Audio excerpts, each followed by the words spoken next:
Bienvenue sur notre chaîne YouTube Éveil Spirituel. Dans cette vidéo, on va vous expliquer l'incarnation et réincarnation. Abonne-toi sur cette chaîne YouTube pour ton éveil et réveil spirituel. S'il vous plaît, avant de juger la vidéo, regardez jusqu'à la fin. Alors commençons. L'incarnation et réincarnation. Nous avons initialement, pour notre première venue sur Terre, fait le choix de venir entamer cette expérience terrestre. Un esprit qui fait le choix pour la première fois d'expérimenter cette fusion avec le corps physique, fait le choix de s'incarner afin de former ensemble une âme, sur Terre. Afin d'être précis dans l'élaboration de cette définition, je rappellerai que l'esprit n'est pas l'âme, de même que le corps n'est pas l'âme.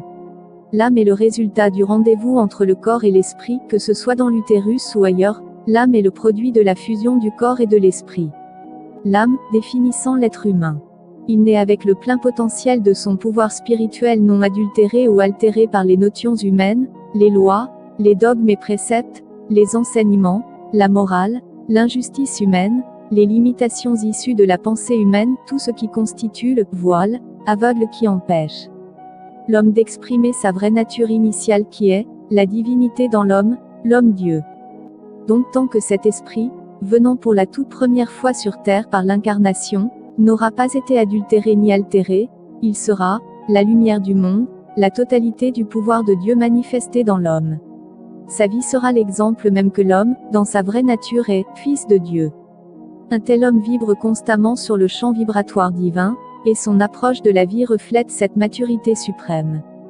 Ayant conservé la lucidité de sa perfection initiale, cela se reflète sur son corps physique qui vibre ainsi au-delà de la corruption physique, et il n'aura pas à expérimenter l'illusion de la mort. Le karma n'existe pas pour un tel homme. En général, une fois sa mission sur Terre accomplie, car nous avons tous une mission à accomplir sur Terre comme nous pouvons le constater à travers les récits de divers groupements de peuples, un tel homme passe à trépas en emportant son corps physique avec lui.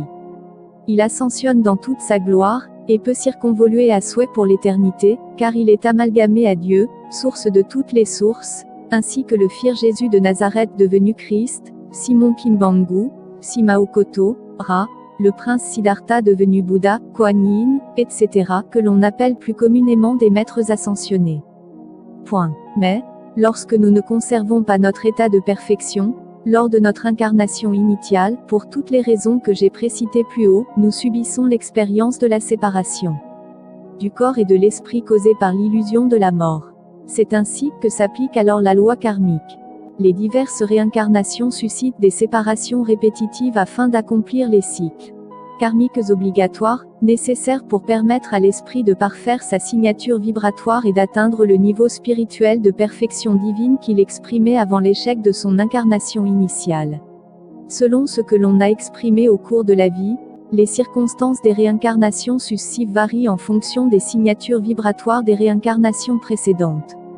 Contrairement à ces croyances bien connues que nous choisissons nos parents ou notre famille lors de nos nouvelles réincarnations, nous ne choisissons en aucun cas.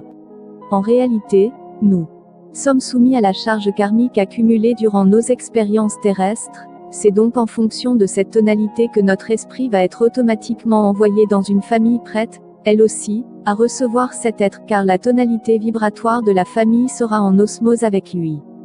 Pour résumer, l'incarnation initiale est un choix que nous faisons délibérément, mais la réincarnation est un moyen, ou une loi, cosmique mise à notre disposition, aussi longtemps que nous ne nous serons pas pleinement éveillés à nous-mêmes permettant de réintégrer notre réalité originelle. Cette vérité établie, nous comprenons que nous devons retourner à la source, à l'état de grâce que nous avions lors de notre incarnation.